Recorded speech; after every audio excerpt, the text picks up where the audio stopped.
Perkenalkan, nama saya Ibnu Khubaidillah. Di sini saya akan mereview jurnal tentang korosi, yaitu penggunaan ekstrak daun jambu biji sebagai inhibitor organik terhadap korosi pada baja karbon rendah. Sebelum kita masuk dalam review, alangkah baiknya kita mengetahui apa itu korosi. Korosi adalah fenomena di mana suatu material hancur atau terdegradasi oleh reaksi anodiset dengan sekitarnya. Berdasarkan pada energi bebas Gibbs, hampir semua logam bereaksi terhadap sekitarnya dan karat. Oleh karena itu, korosi tidak dapat dihindari dan dapat terjadi hanya diperlambat.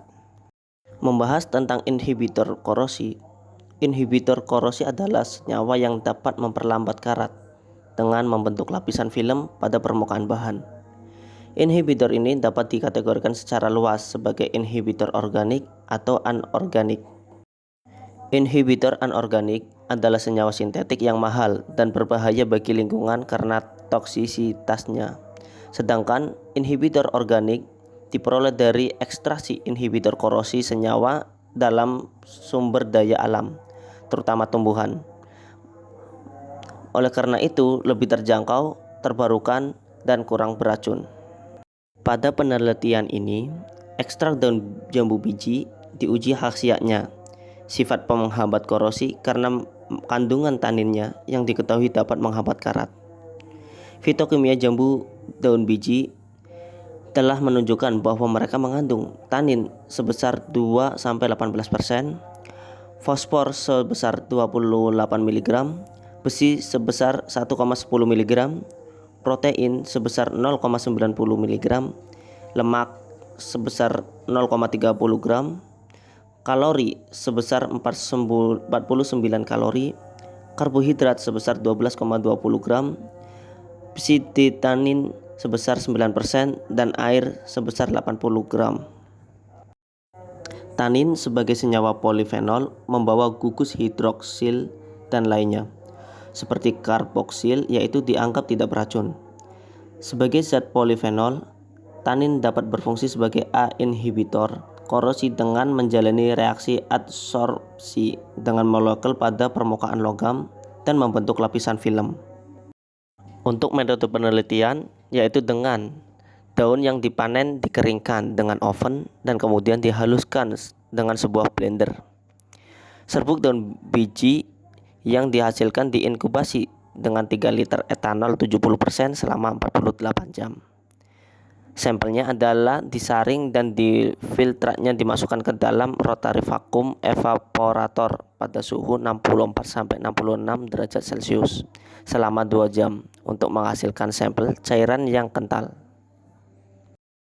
Tanin diisolasi lebih lanjut dari ekstrak daun jambu biji dengan menginkubasinya dalam larutan etil asetat 95% sampai pengendapan dibentuk. Endapan disaring dan dicuci dengan 95% asetil asetat berulang kali sampai sampel bersih dikumpulkan. Residu yang dihasilkan digunakan sebagai substrat dalam percobaan penghambatan korosi. Dari metode penelitian tersebut menghasilkan 1. Ekstraksi tanin dari daun biji. Pengujian dilakukan terhadap ekstrak daun jambu biji yang dihasilkan endapan putih yang menunjukkan adanya tanin. Kedua, penentuan daya hambat daun biji. Ekstrak menggunakan tes peredaman dan penurunan berat badan. Perhitungan ekstrak tanin yang dihasilkan dari daun jambu biji menjadi digunakan sebagai inhibitor korosif organik. Memiliki warna coklat tua dan berbau yang tidak menyenangkan dan dalam bentuk cairan kental. Dalam studi ini menunjukkan bahwa 1.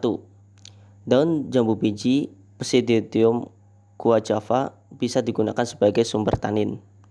Yang kedua, tanin dapat diekstraksi secara efektif dari jambu daun biji menggunakan metode maserasi.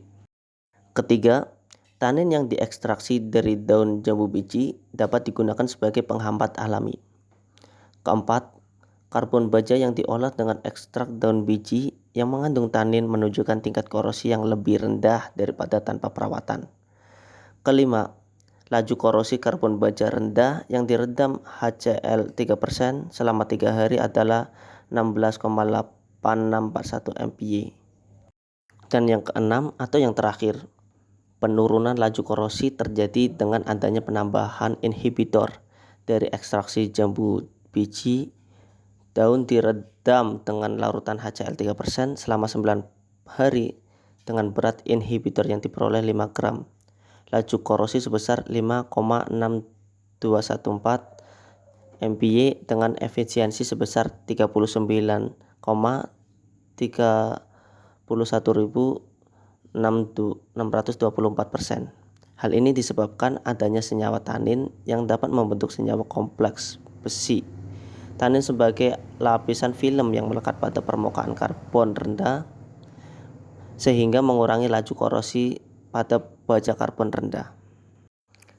Sekian review jurnal dari saya. Kurang lebihnya minta maaf. Wassalamualaikum warahmatullahi wabarakatuh.